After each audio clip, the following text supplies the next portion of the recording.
Jennifer Say, author of Levi's Unbuttoned. The woke mob took my job but gave me my voice. It is so great to welcome you to the show. Thank you so much for coming on. Thanks for having me. I'm excited to be here. Well, I'm excited to have this conversation with you. And I think it's a really important one, about free speech, also woke capitalism, which has just infiltrated corporate America, broadly speaking. But I think maybe for folks, like just to kind of frame this up, you resigned from your job at Levi's. You were the brand president. I think you were in line to become CEO, and you were really speaking out about children and, the public school closure specifically during the COVID-19 pandemic. But I think maybe we could even go back even further and hear a bit of your own backstory, because when I read the book, I learned that you were an elite gymnast. You were at the top of your game. You were a national champion, and you quit. And I think we can kind of start there, and then we can get into the more recent events. But can you share a bit of your background with the folks watching and listening? Yeah, I had a very unusual childhood as an elite gymnast. I think I made my first national team at 10 years old. Which is pretty young, but the sport is young in general. I was training 6, 7, 8, sometimes 10 hours a day as a teenager. And I was successful. I loved it. I loved it until I didn't anymore. The sport, I think it's now known, is pretty rife with cruelty and abuse on the part of coaches. That was all exposed when Larry Nassar, the former team doctor for USA Gymnastics, went to prison for life. He was charged and convicted with sexual assault of minors, hundreds of young girls over the course of 30 years. This is the sport is rife with that kind of abuse, but emotional and physical abuse as well. And as I began to become more and more successful, making national teams and winning the national championship, I actually just started to unravel. I had an eating disorder. The practices in regards to weight and fat shaming and bullying and weighing in are really just kind of unfathomable. I was training on a broken ankle, and the emotional abuse in the gym was really wearing on me, and I really began to unravel. I ended up leaving the sport. To say retired feels generous. I mean, I walked away feeling quite ashamed of myself and just completely broken and depressed a few months before the 1988 Olympic trials. I have come to see the whole thing differently now as an adult with time and some distance. But at the time, I felt quite broken by it. Yeah.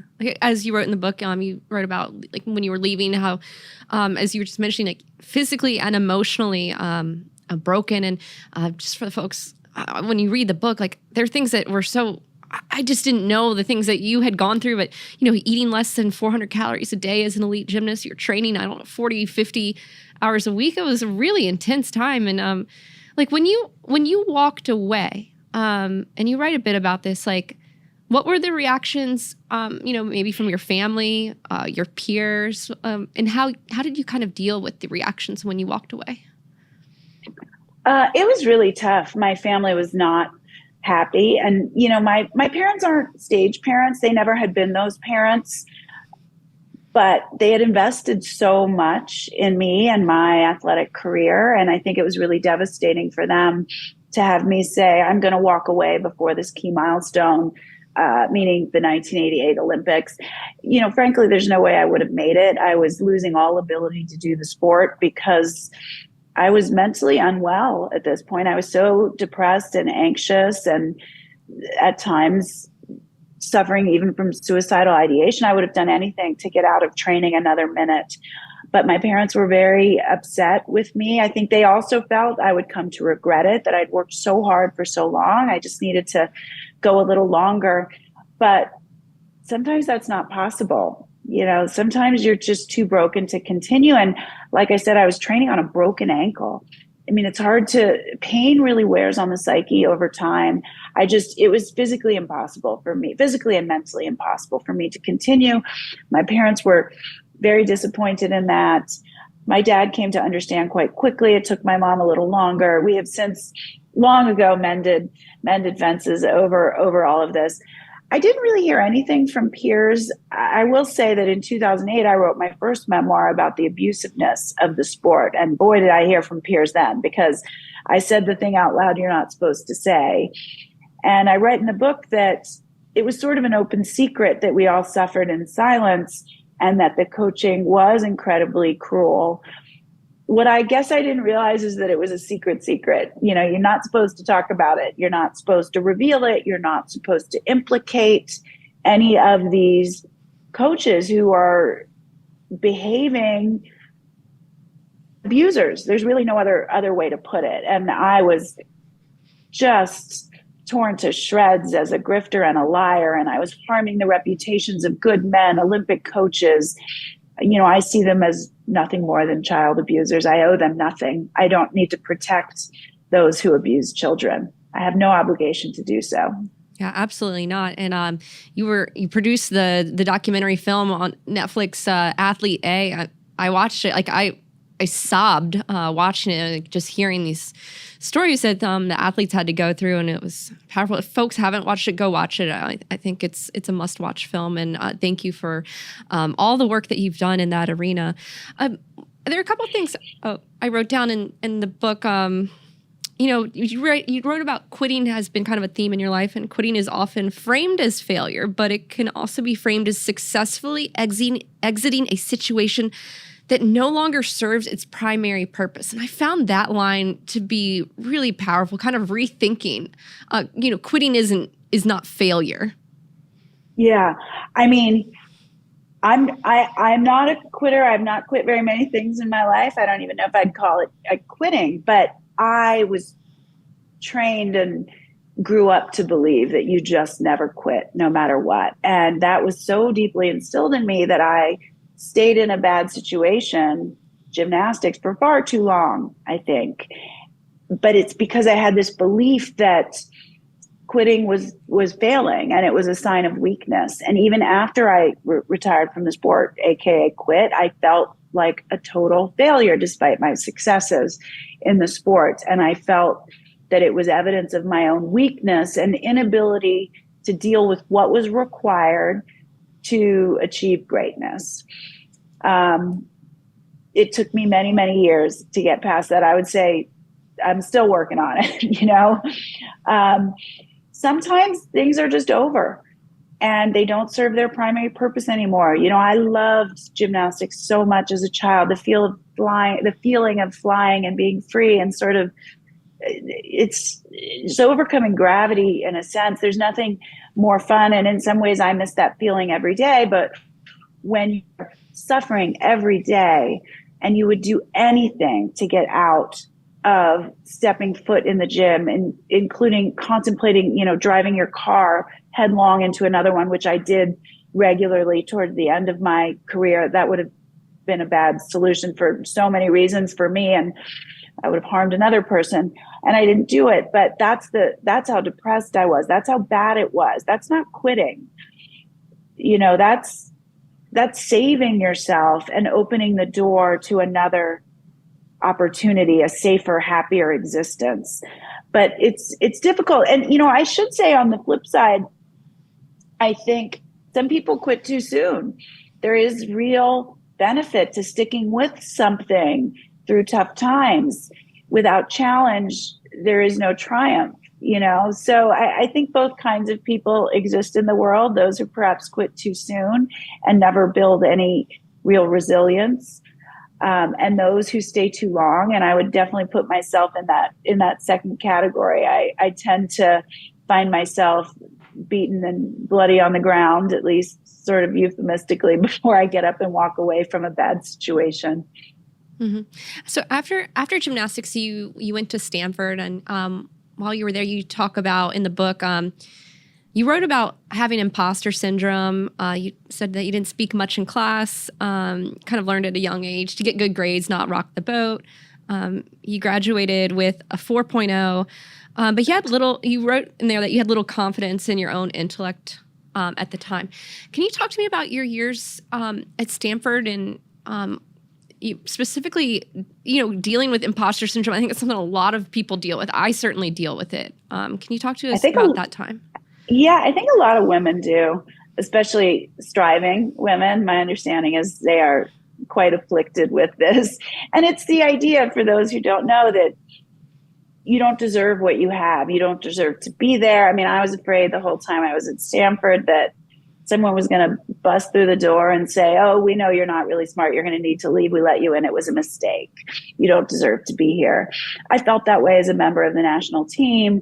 I felt that way in my early years as an executive at Levi's. I didn't feel that way in the later years at all. I certainly overcame it. I think from a academic standpoint, I just had not been a very curious or focused student. You know, I spent all my time in the gym and I did the bare minimum to get good grades. Clearly, I could get all A's with doing the bare minimum, but I hadn't really pursued learning out of curiosity and for real learning's sake and in the pursuit of knowledge. I had checked the boxes to get good grades in high school so that I could go to the gym. That was really it. And so getting to college where it's all about engaging with your peers and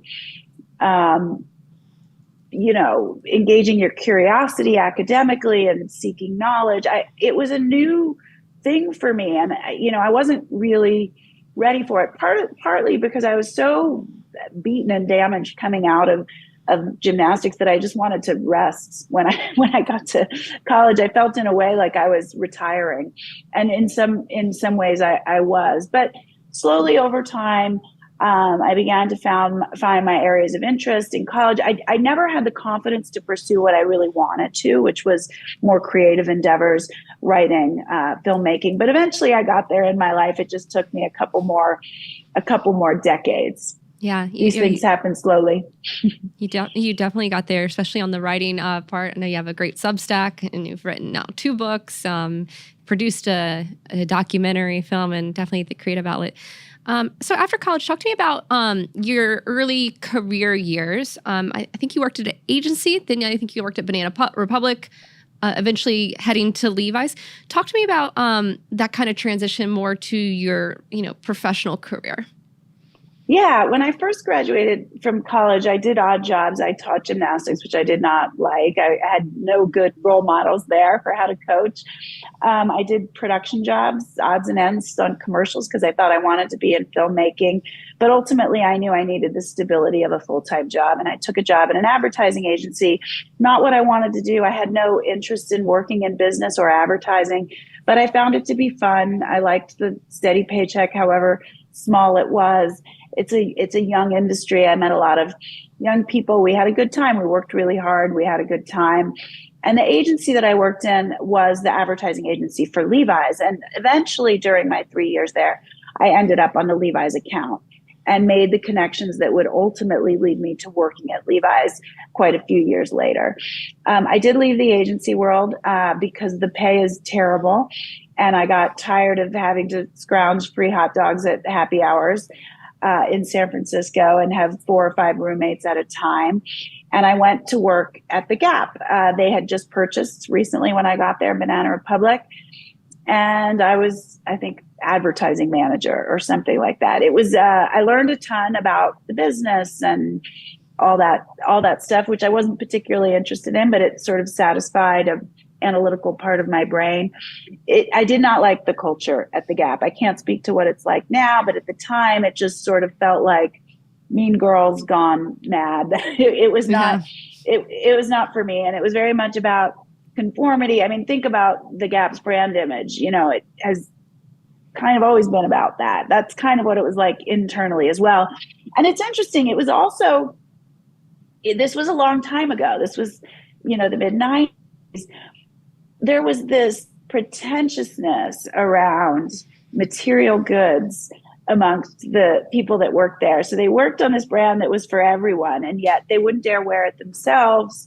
It was all about how big your diamond was, how fancy your car was, and none of these things were kind of in my wheelhouse of things that I cared about. So I always felt like a fish out of water there.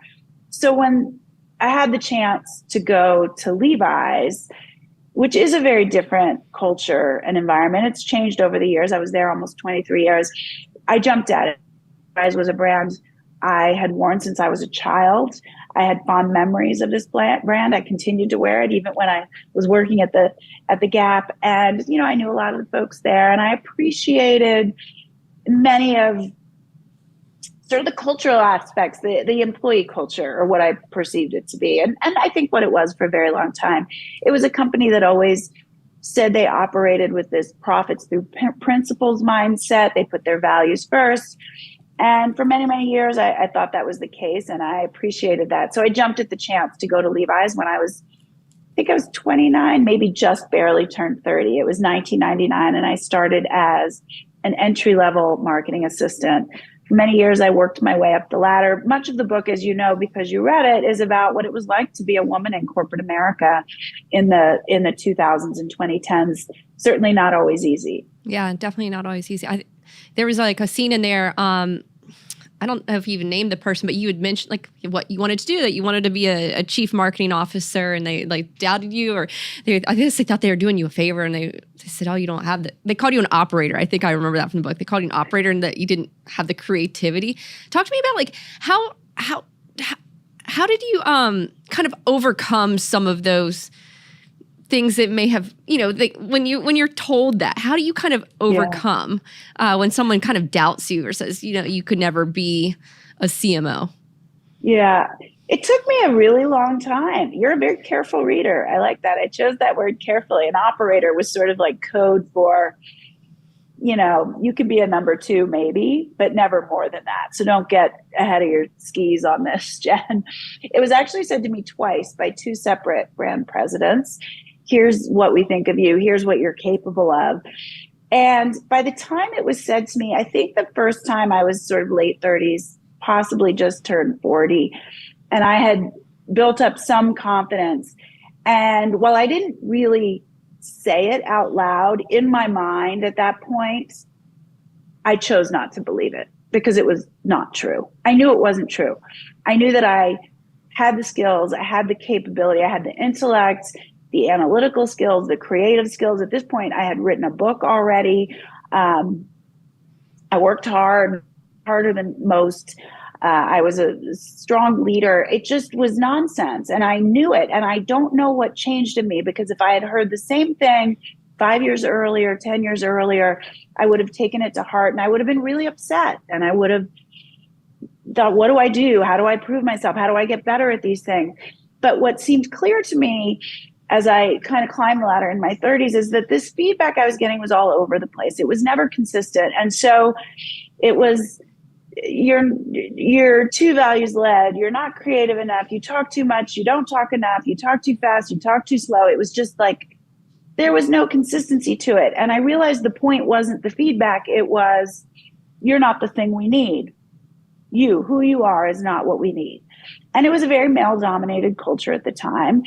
I didn't state this is sexist. You didn't talk about it. You just kept working, and you did better, and you were patient, and you made your way up the ladder. That's how it worked. But there was subtle and not so subtle sexism every single day in the halls at Levi's and other companies across the country. I don't think this is surprising to anyone.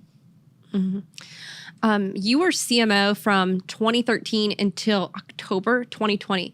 And that is an unusually long time for a CMO. I've heard people say it's like the most dangerous position because like it doesn't, usually people don't stay in that role for a long time. So it obviously speaks to like the success you were having.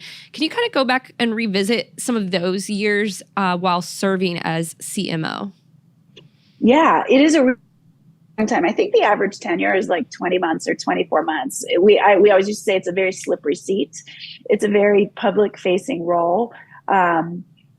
It's easy to fall down. The expectations are high, and it's, pretty easy not to meet them. But I started in the role in 2013, and the business had been in decline for many, many years. We actually started on the road to build back in 2011, 2012, but that really accelerated in 2013 and then 2014 when the first campaigns that I was leading hit the market.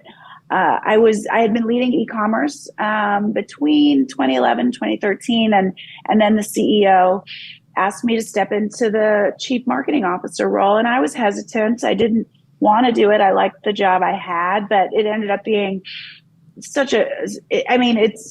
the time at Levi's I think most fondly of. I think I'm very proud of the contributions that I made to get the brand and business back on track.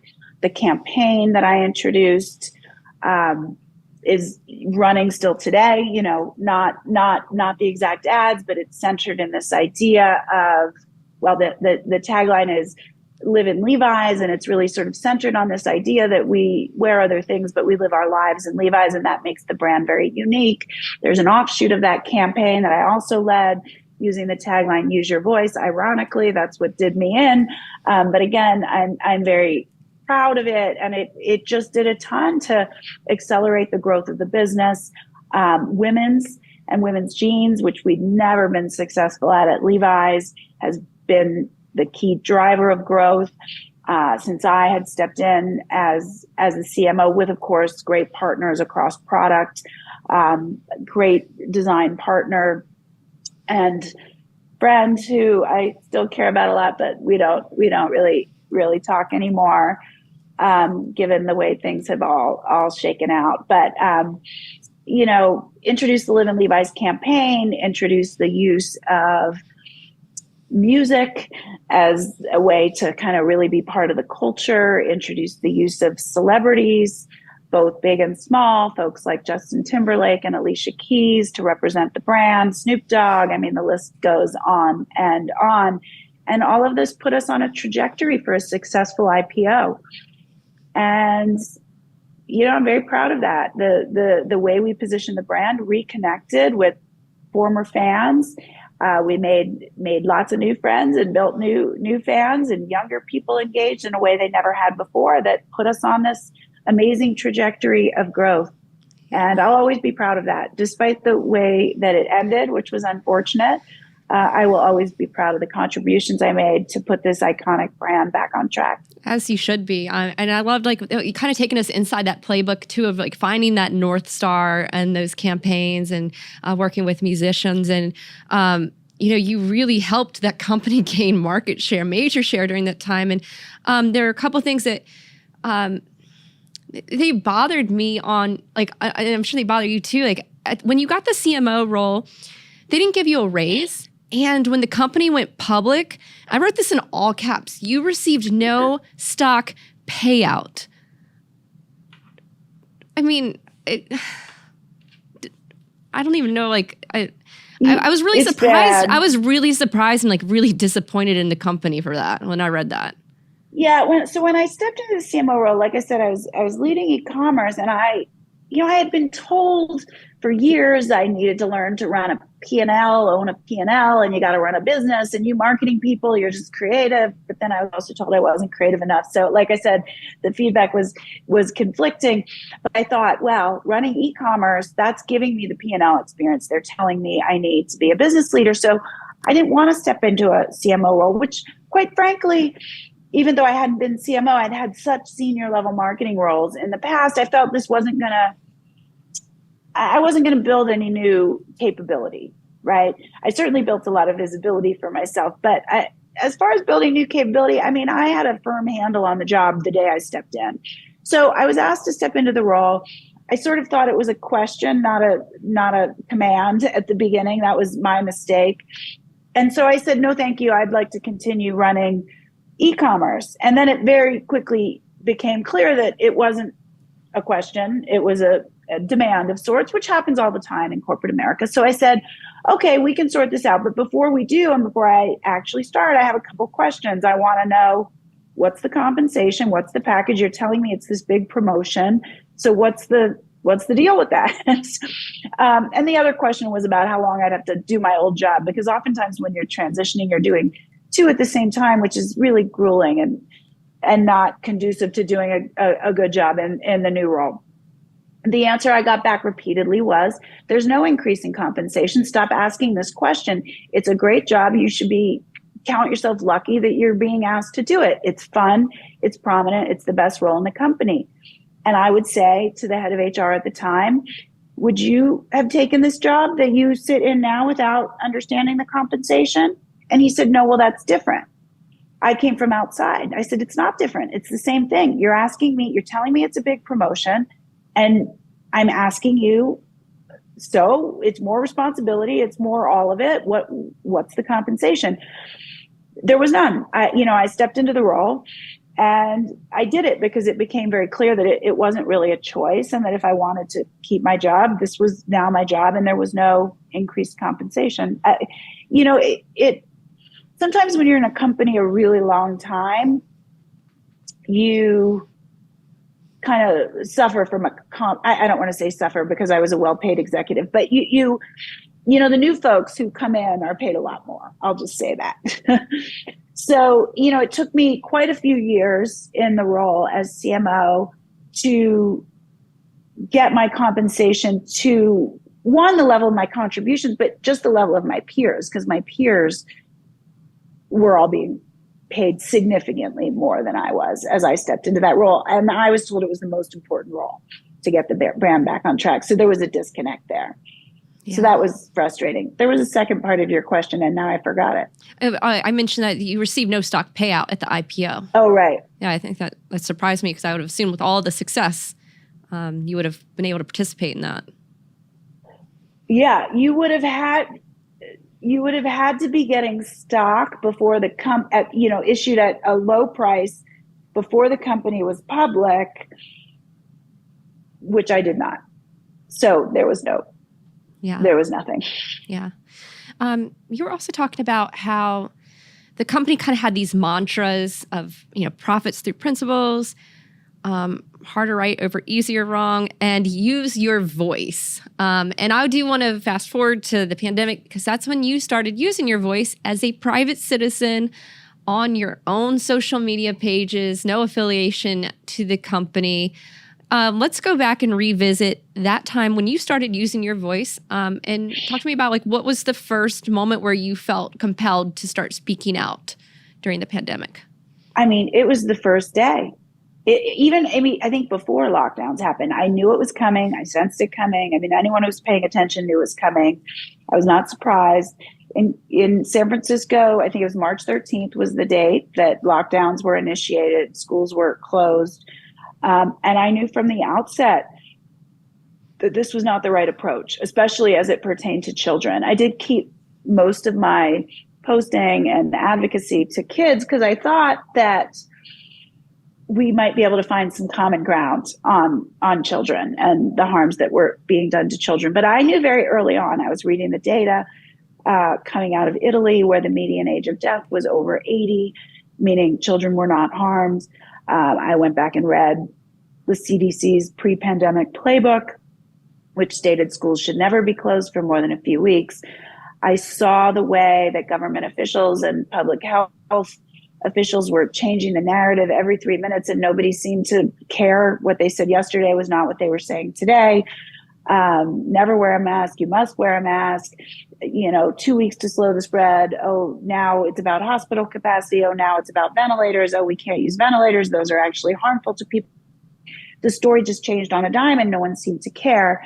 But what was consistently true is that children were at little to no risk from this virus, from very poor outcomes. That's been true since the beginning. And yet all of the most onerous and egregious restrictions, even still to this day, are placed on children. And they have the most to lose. They have the most to lose from these restrictions: the educational harms, the developmental harms, the mental health impacts, which we're all seeing play out now.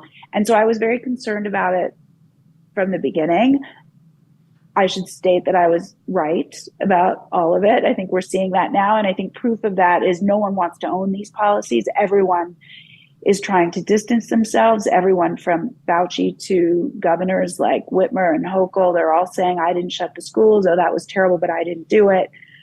I don't know. But from the very beginning, I spoke out. I was posting on social media. As it evolved, I began to appear on local news shows, and I wrote op-eds and led rallies to get schools open. They were closed for 18 months in San Francisco. Playgrounds were closed for 9 months.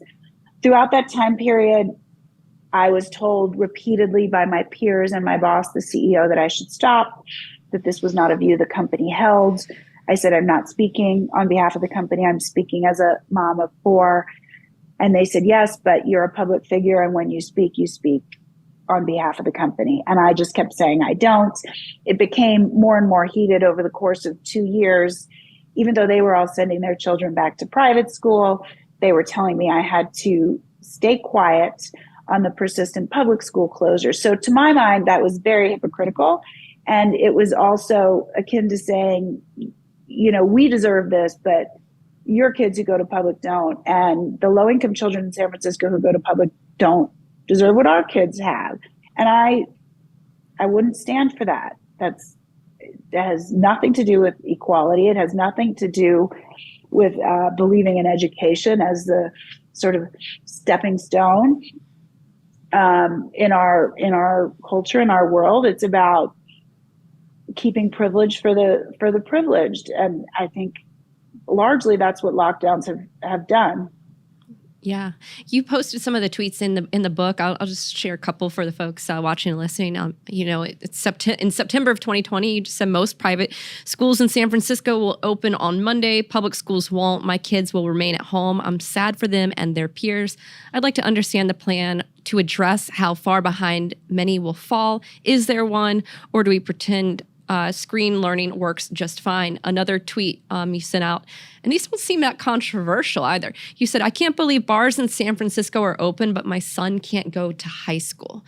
And then you were citing articles, things like that. Really, my question is like, why do you think it was so controversial internally, or like kind of? Can you talk to us about like the evolution of that? When did people start to like say something about the social media? Because it looks pretty benign just looking at it now. Well, I know it was. I was very careful. As I was writing the book, I went over all my tweets and I was like, I went over years. I was like, gosh, I seem so nice and reasonable. But it's hard to explain in San Francisco how unacceptable it was to hold this view, no matter how nicely you said it. It was completely unacceptable. And not only was it a view that was problematic, you were evil if you held it. You were evil and racist, and you wanted teachers and children to die. And that's, the kind of name calling I was subjected to in the Twitter sphere, but also by colleagues and employees. It was just, I think we have a lot of amnesia at this point, but I mean, there were when in the fall of 2020, when certain rallies started to happen, teachers would show up with coffins indicating that if you wanted schools to open, you were going to murder them and children. None of this was ever true. But the fervor with which these statements were upheld made anyone who dared question them an outcast and just an evil person. And so, the calls from my peers didn't start until fall of 2020.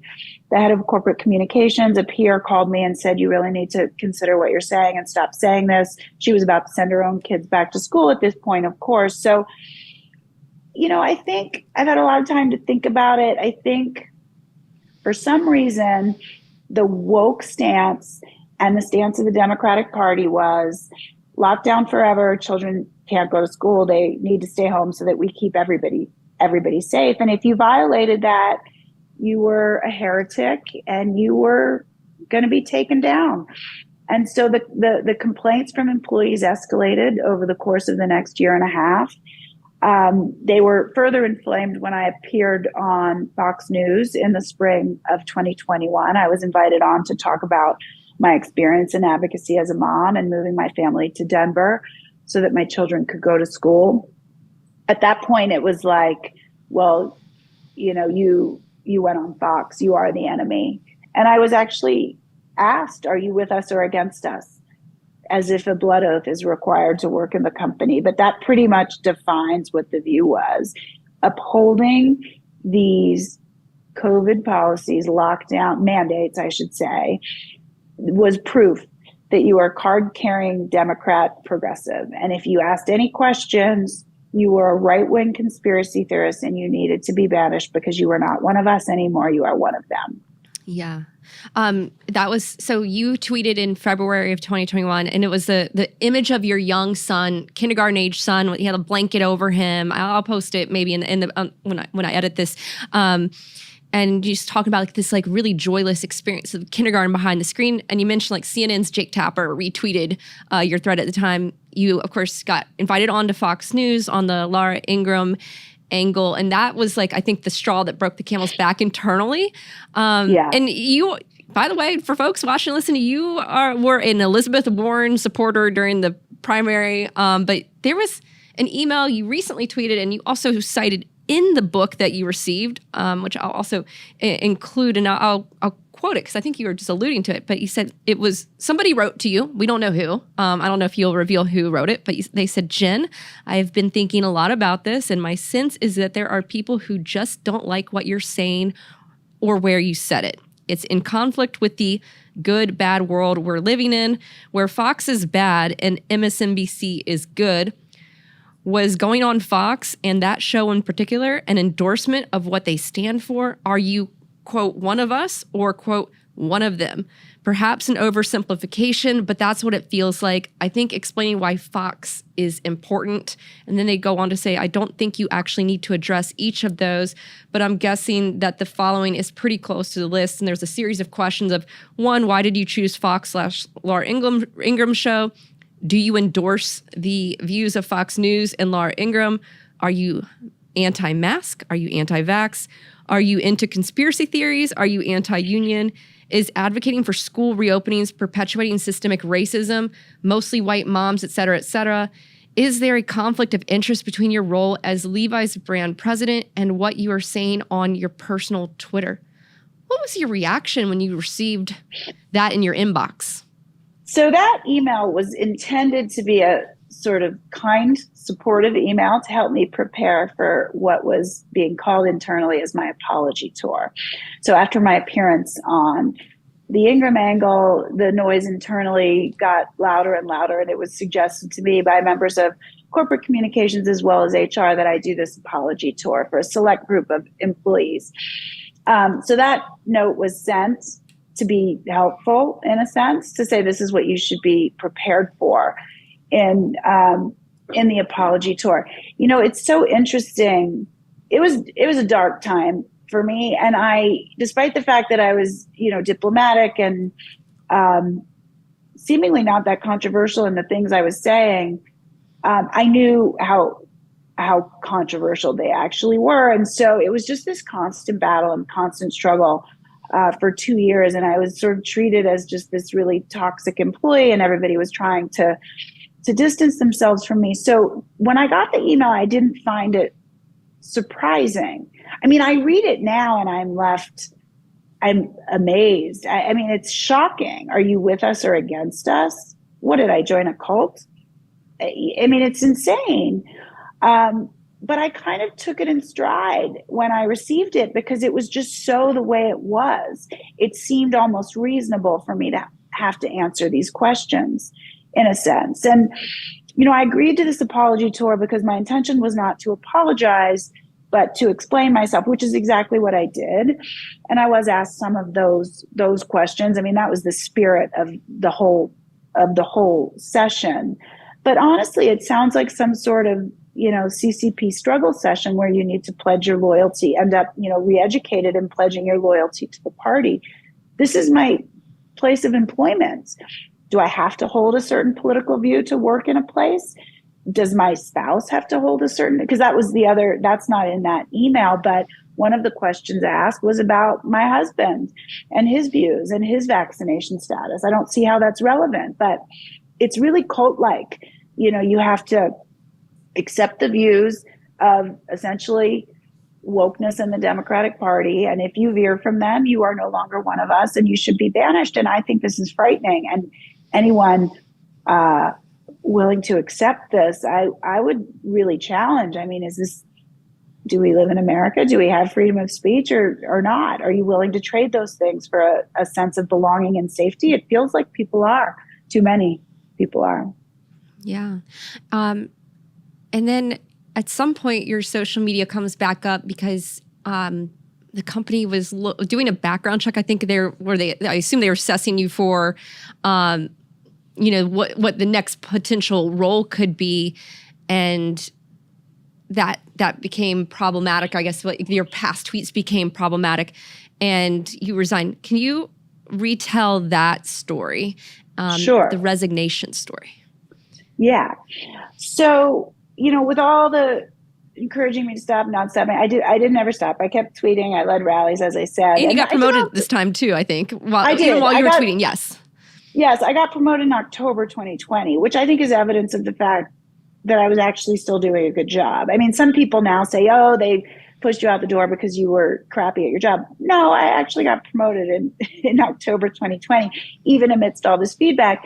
And the promotion that's not the evidence. The evidence is after I got promoted to brand president, the stock price doubled from the lows of COVID. So, that's the evidence. And we continue to grow revenues and share and profitability and all of that.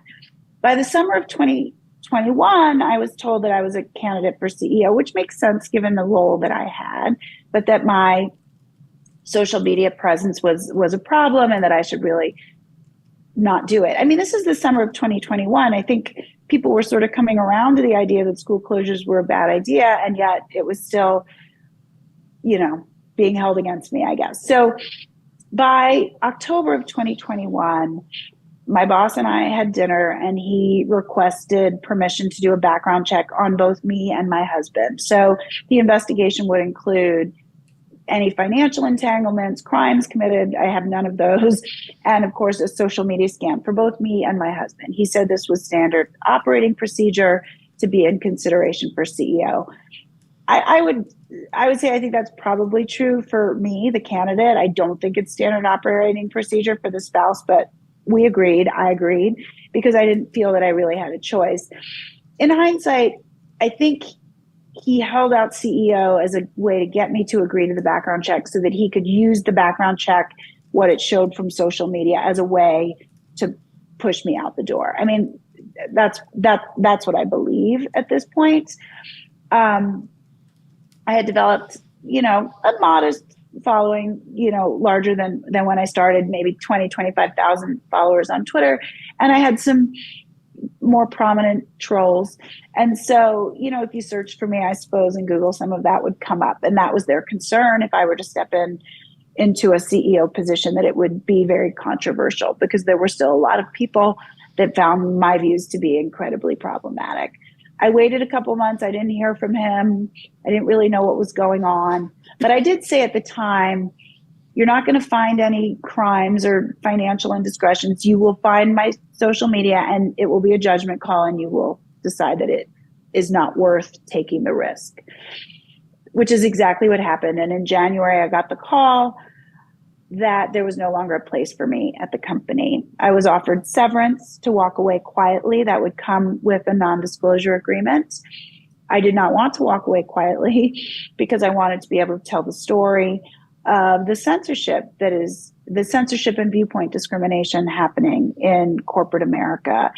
And so rather than accept the severance and sign the non-disclosure agreement, I resigned. And then I published an op-ed on February 14th, the day after my resignation, about what happened. And that went kind of viral. I published it on Bari Weiss's Common Sense Now. Yeah, that's how I first came across him. I'm a paid subscriber to Bari Weiss, which is now called the Free Press, which is like the renaming of Common Sense. And not just any severance, you were offered like $1 million to stay quiet. And I don't know, maybe I think it's great that you didn't because you're able to use your voice. I wonder like how many people probably get similar offers and they take the money or sign the NDA. Have you? I think most. Yeah. Probably a lot. Yeah.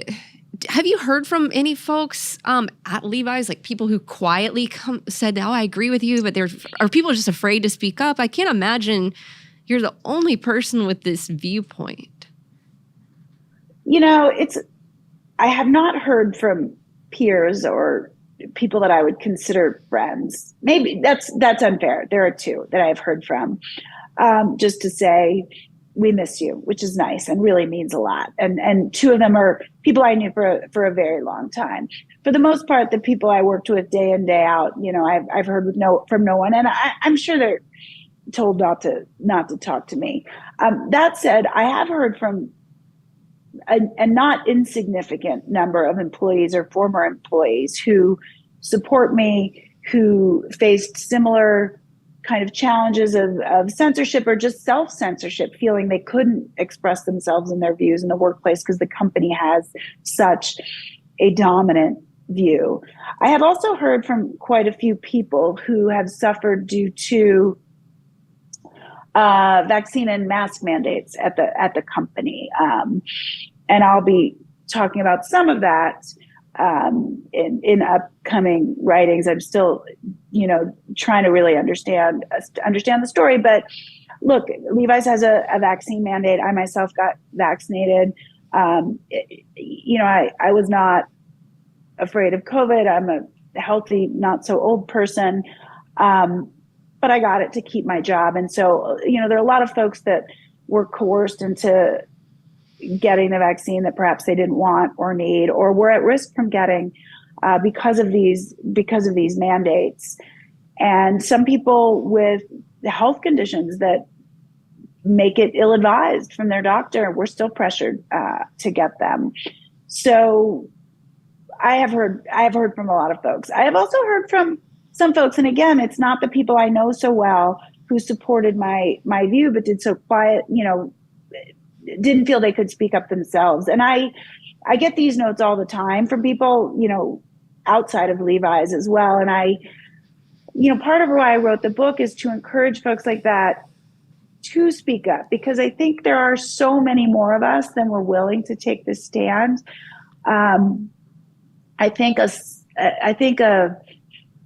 there was a tyrannical minority that ruled this conversation, and the majority of us, I think, have solid common sense and understood that these policies were harmful to children, but so many were afraid to speak out, and the outcome could have been quite different. I don't mean in terms of my job, although that would have also been different. I mean in terms of children and opening schools. And so the book is really, above all, kind of a challenge or an exhortation to people to speak up and to use their voices. Yeah. Speaking up and using your voices. Let me ask you this. So it's like kind of a follow-on, because I'm sure you've thought about it. Like, do you think people are quiet because they're afraid of like the consequences? Like, you get canceled, it's saying you don't deserve a paycheck, you don't deserve income, you don't deserve a job. And I think a lot of people don't feel like they're in a position financially to be able to use their voice. What do you think it is that keeps people quiet? I think it's two things. I think the primary thing is being ostracized from the group and from friends, and that happens. I'm not going to lie, and it's really hard. But I think most people would rather sort of be part of the group and feel sort of virtuous within the group, because it was, let's be clear, the virtuous position to demand closures and staying home forever. And people would rather feel part of the group and get to feel that they have the moral high ground than to question and challenge and, stand up in defense of children in my case. I do think people are afraid of losing their jobs, and that is a real fear that is valid. Clearly I did. And for me, I was able to do it. I was an executive. I have a nest egg. I can get through not collecting a salary for a while. So I do understand that. But I guess what I would say is, if we do it all together, then we're the majority. And I don't think at that point we can be canceled and fired. Yeah. People often ask you where you stand on the political ideological spectrum. I think in the book you wrote about being progressive. You talked about supporting Elizabeth Warren during the Democratic primary. You've also talked about kind of feels like we live in a very binary world where people just kind of associate with their political affiliations. How has this process, or maybe the last couple of years, how has it kind of changed the way you kind of view the political landscape in our country?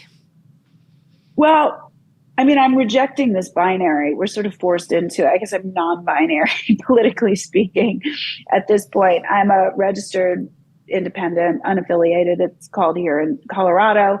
I don't trust the Democratic Party, the party I'd been affiliated with and registered with my entire life. I think COVID policy alone, I think, was inhumane, cruel. It violated so many of our civil rights. The right to, we were censored, so our right to speech was violated. We couldn't congregate. We couldn't protest. People couldn't practice their religion. Religious services were online. That's not the same. Kids couldn't go to school. They were denied free and equal access to an education. This is not a party that cares about people. They care about power. And sure, the same can be said of the right, but I am at this point much more critical of the left. One, it was the party that I had spent my life a part of. And so I guess in a sense I've been red-pilled, but they do not live the values they claim to have. They just don't. They didn't care about the vulnerable. They didn't care about children. People of color were harmed the most. Children, minority children, low-income children were harmed the most. These are all the things they say they value. These are the people and the groups they say they want to uplift. And they set low-income children back 30 years in terms of educational progress. So I do not trust this party and the lean towards authoritarianism. The governor of California maintains emergency powers to this day, COVID emergency powers. He is not letting go of these powers. It's so much easier to grab emergency powers than to legislate as a leader. And so I am very much not a part of the Democratic Party. I'm not running to the other side. I'm an independent, and I will vote according to the things I care about for the candidates that support civil rights, the Bill of Rights, and children. Mm-hmm. And then kind of just thinking about corporate America, because you talk about, like, in the book how the company's principles mutated into woke capitalism, and woke capitalism isn't just a Levi's issue, it's widespread. Would you ever go back to corporate America? And if so, like, what would you look for before making that decision to join a company? I think I would. I don't know. I'm not anxious to right now, but I am getting calls, And so the first thing I ask is, do you know my story? Are you okay with that? I'm outspoken. I'm not going to give that up. I have certain things I believe in, and I'm going to advocate for those. And, without exception, the folks that call me, that is why they're calling me, and they believe that leaders need to be courageous and make hard decisions and stand up for what they believe in, whether that's, in their lives or within the business. A lot of leaders talk a good game about being courageous and decisive, but at the end of the day, they just follow the crowd and the mob. And so, I think there are companies out there that want what I would have to offer, what they perceive I have to offer. I would just want to make super duper sure that, I could still be myself in the role. But I think there are opportunities out there. I mean, the fact is I have to work. I gotta go back to work. So I'll take my time figuring out what the right role is. But I think at some point, probably. Yeah. Let me ask you this too, because this headline came out, I don't know, a couple months ago now at this point in the Atlantic. I'm sure you know what I'm going to say is it's time to declare, I think, amnesty. What was it? Let's declare a pandemic amnesty. And one of them being, the broad consensus now is that the schools were closed for way too long. The risks within the schools were low in terms of spreading. I'd have to go back and revisit the exact language in the article. But what are your thoughts? Do you think there should be an amnesty? No. The people who want amnesty are the people on the left who are the ones who upheld and furthered and defended these policies and smeared anyone with slurs that challenged them. Where's my amnesty? Yeah. No one's suggesting I get amnesty and get my job back. What about the kids that were harmed? I cannot imagine another issue in the political sphere, the social sphere, that went so wrong, that such poor decisions were made, where there would be this call for forgiveness and amnesty. There are investigations. There are people lose their jobs. You know, that call for amnesty, it sort of suggests like, oh, it doesn't suggest, it says, it was a difficult time in the fog of war, we couldn't have known.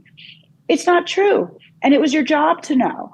As public health leaders, as government leaders, it was your job to study the data. It was your job to ensure that we were looking at people's health holistically, not through the lens of one virus. It was your job to make sure that children got an education.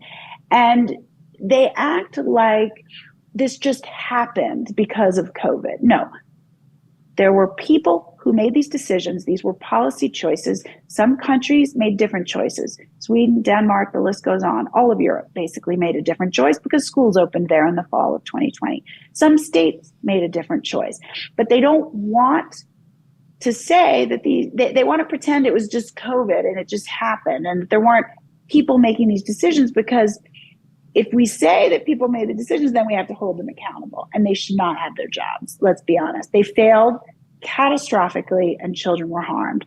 So there's a plea for amnesty. The other part of that piece that you referenced, it just makes me laugh, is there's this sort of theme in it that, well, we may have been wrong, but we were wrong for the right reasons. We were just looking out for people. But you people who questioned and challenged, you might have been right, but you were right for the wrong reasons. So you're still the bad people and we're still the good people.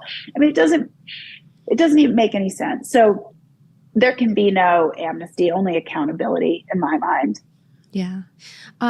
You write in the book, you have 4 children. You have young children. You have young adult children as well. And so maybe this is more pertinent to the young adult children who will be entering the work world sooner.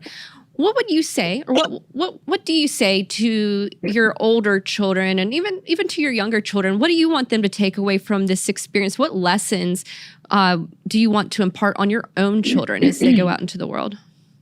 Look, my younger children don't completely, my daughter was 3 when this all started, which means she spent a third of her life in a mask, which is kind of insane.